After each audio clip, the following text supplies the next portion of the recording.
দীর্ঘ সময় উজানের দেশ ভারতের কাছে পানির ন্যায্য হিস্যার জন্য তাকিয়ে আছে বাংলাদেশ। তবে রাজনৈতিক নানা সমীকরণে বাস্তবায়ন হয়নি তিস্তা চুক্তি। এমনকি অববাহিকা ভিত্তিক নদী ব্যবস্থাপনাতে ভারত একতরফা নীতি চালিয়ে আসছে এক যুগের বেশি সময় ধরে। এতে পানির অভাবে শুষ্ক মৌসুমে মরুকরণ আর বর্ষায় উজানের ঢলে বন্যা ভাঙনে তীব্র হচ্ছে নদীপাড়ের বাসিন্দাদের ক্ষয়ক্ষতি।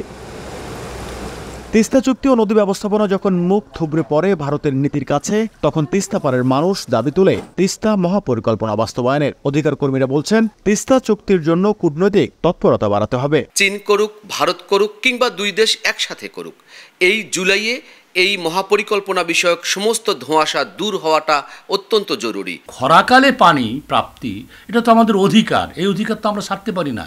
এটা অভিন্ন নদী হিসাবে একতরফাভাবে কেউ তো এই পানি প্রত্যাহার করতে পারে না। আন্তর্জাতিক আইনেও স্বীকৃত নয়, এটা নৈতিকতার স্বীকৃত নয়, ভারতের যে অভ্যন্তরীণ আইন সেটাও স্বীকৃত নয়।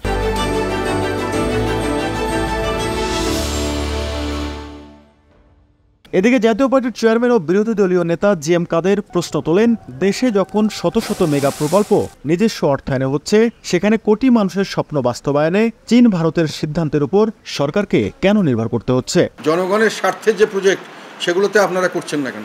যদি পদ্মা ব্রিজ যদি হতে পারে নিজস্ব অর্থায়নের নামে বিভিন্ন জায়গা থেকে অনেক চড়া সুদের লোন নিয়ে সেই লোনকে আবার সরকার থেকে আবার তাকে অর্থায়ন করে, তাহলে আমাদের তিস্তা প্রজেক্টের জন্য কেন লোন নিতে পারেন না? তিস্তা প্রজেক্টে করেন, আমাদের ইঞ্জিনিয়ার যদি করেন, ইঞ্জিনিয়ার যদি না পারে আমরা এক্সপার্ট হায়ার করে আনেন।